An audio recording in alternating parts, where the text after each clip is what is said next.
Okay, Mercedes W202 could apply to any car, any other Mercedes particularly, because that's what I'm covering here.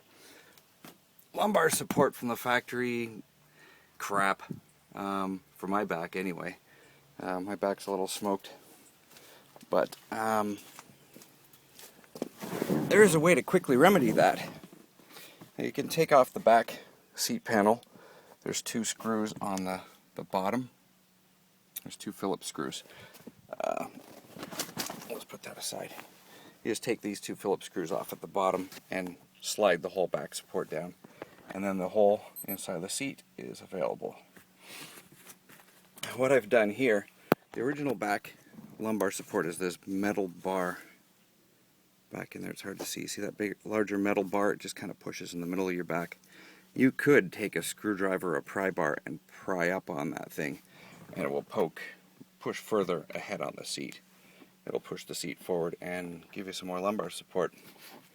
But what is this, you ask? It is an old blood pressure cuff. Just tucked on the inflatable side. There's a side that has Velcro on it for when it wraps around your arm, and then there's the other side that inflates. Tuck the inflatable side behind the wire there, and I wrapped it up under the other seat wires here. Just wrapped it over itself and then Velcroed it on. And I haven't routed the tube yet, but that's going to go down in under the seat and then out somewhere on the side, probably just between the top and bottom seat cushions. But I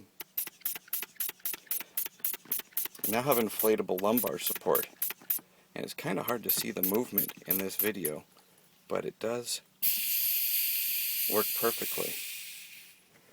I'll see if I can show it to you from the front.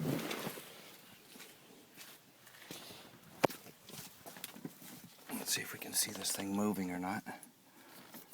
Tighten it back up. And try and hold this as still as possible. Oh God, you can't see that move.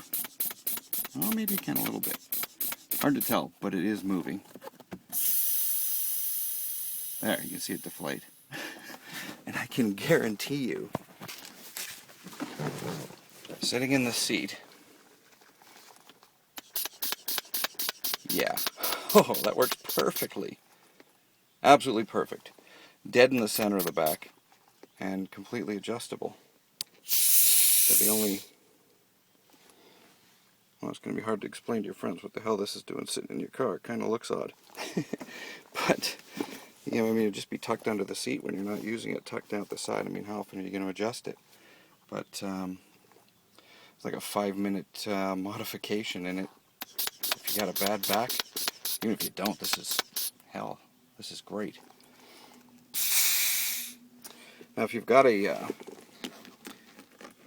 blood pressure cuff that's broken, a lot of times the balls will break on these things.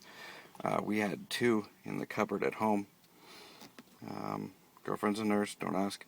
One of them was broken. The ball was torn, and the tubing was ripped. The tubing was no big deal. You just cut it shorter and then attach it back to the valve.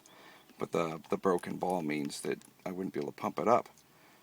So, what you can do is you could inflate it from,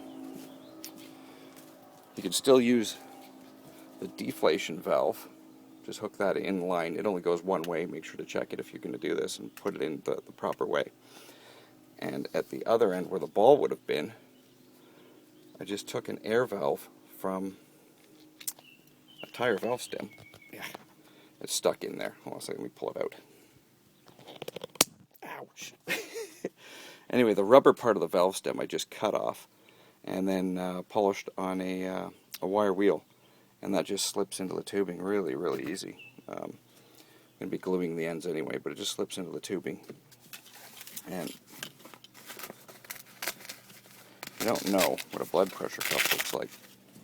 This is not something odd. This is can of paint with a receipt around it. I put a rubber glove so it all stay together.